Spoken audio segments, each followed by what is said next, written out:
নমস্কার বন্ধুরা, তোমাদের সকলকে স্বাগত জানাই অর্পিতার রান্নাঘরে।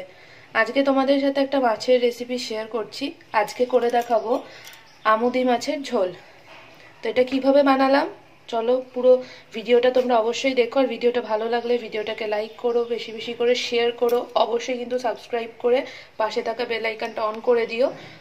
আর প্লিজ তোমরা সবাই পুরো ভিডিওটা দেখো। তাহলে চলো রেসিপিটা দেখে নেওয়া যাক। এখানে দেখো 250 গ্রাম মতো আমুদি মাছ নিয়েছি। মাছটা বেশ ভালো মতো কেটে ধুয়ে পরিষ্কার করে এটাকে নুন আর হলুদ দিয়ে কিছুক্ষণের জন্য প্রায় 5-7 মিনিটের জন্য একটু মাখিয়ে রেখে মাছটা।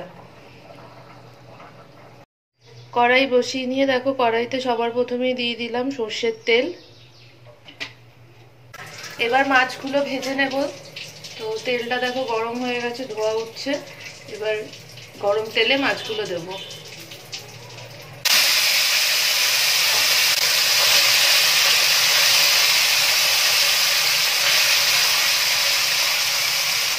এই মাছ যেহেতু খুব পাতলা হয়, একবারে কিন্তু ভাজছি না। প্রথমে এইটুকু দিলাম, দিয়ে এই কটা মাছ ভেজে নিয়ে আবার বাকি মাছগুলো ভাজবো।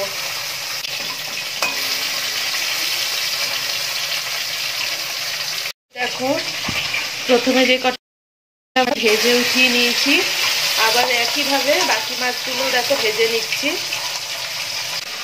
এইভাবে আমুদি মাছের তেল ঝাল যদি না বানাও, এরম ভাজা খেতেও কিন্তু বেশ ভালো লাগে। কড়মড়া এরম ভাজা দারুণ লাগে কিন্তু।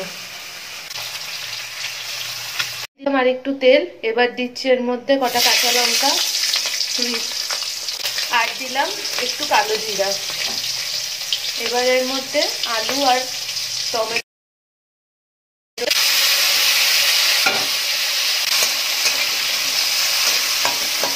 আলুটা আলাদা করে ভেজে নিইনি, একবারেই দিয়ে দিলাম, একসাথেই হয়ে যাবে। এবার স্বাদ অনুসারে দিলাম এর মধ্যে লবণ, দেবো এবার হলুদ গুঁড়ো। আবার ভালো করে এবার একটু নাড়াচাড়া করে নিচ্ছি।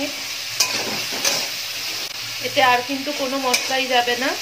এবার আলু আর টমেটোটা একটু ভালো করে, টমেটোটা একটু সেদ্ধ হয়ে যাক আর আলুটা একটু নরম হয়ে গেলে তারপর দেবো।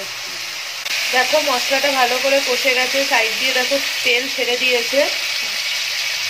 এবার এর মধ্যে একটু জল দিয়ে দিচ্ছি।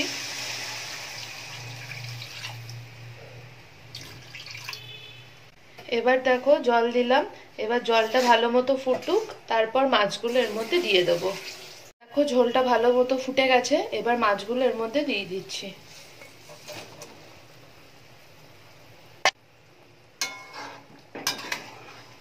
এবার হালকা হাতে একটু নাড়িয়ে নেবে আর কিছুক্ষণের জন্য এটা একটু ফুটতে দেবো, যাতে মাছের মধ্যে এই কাইটা যাতে ঢুকে যায়। প্রায় 1-2 মিনিট হয়ে গেছে, গ্যাসের ফ্লেমটা হাইতে রেখেছি। দেখো ঝোলটাও ভালো মতো ফুটে গেছে আর মাছগুলো একটু নরম নরম হয়ে গেছে। এবার নামানোর আগে এর মধ্যে দিয়ে দেবো ধনেপাতা কুচি।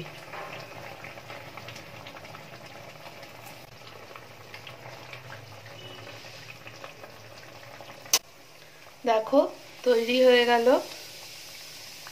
আমুদি মাছের এই ঝোল। তোমরাও বাড়িতে এইভাবে বানিও, আর বানানোর পর অবশ্যই এসে মতামতটা কমেন্ট সেকশনে জানিও।